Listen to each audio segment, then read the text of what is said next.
देखिए, हर जगह नया नया नाटक शुरू है और हर जगह रोना गाना भी शुरू है। क्या? तो हद पार कर गया, तो किसी का व्यवहार गंदा है, तो किसी ने किसी के साथ बलात्कार तो नहीं, लेकिन बलात्कार से कम भी नहीं किया।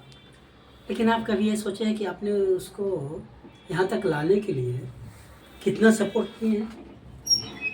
आपका पढ़ाई में कहीं से कोई संस्कार नहीं नज़र आता है। विदेशी शिक्षा, विदेशी व्यवस्था, अब तो विदेशी खान-पान। आप बचपन से आपको फुर्सत नहीं मिला उसके साथ आधा घंटा समय देने के लिए।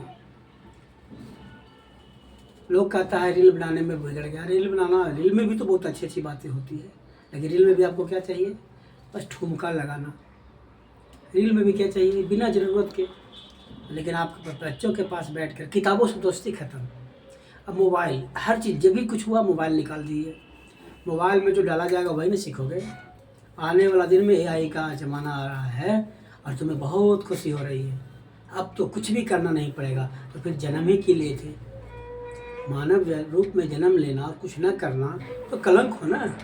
क्योंकि एआई पर आने वाला दिन में लोग, जिसने आज तक आपकी संस्कृति को बर्बाद करने में कोई कसर नहीं छोड़ा, क्या आपको लगता है कि एआई में डाल करके आपको संस्कृति को बचा करके रखेगा?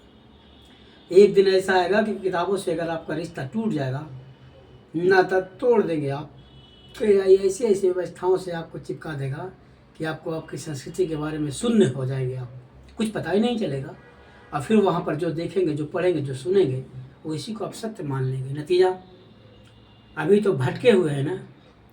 आने वाला दिन में आप बदल कर रह जाएंगे, आपकी संस्कृति नष्ट हो जाएगी। जिस तरह से बहुत सारा देश नष्ट हो चुका, उसकी संस्कृति के बारे में किसी को पता तक नहीं।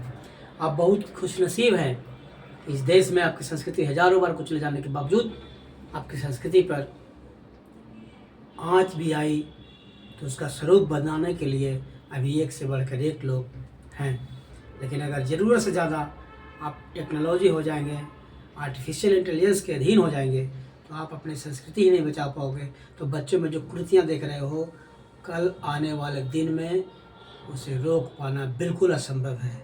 इसलिए अभी समय है, चेत जाइए, अपनी संस्कृति की ओर लौटिए, वेदों की ओर लौटे। दयानंद सरस्वती ने कहा, ऐसे ही थोड़ी कहा था।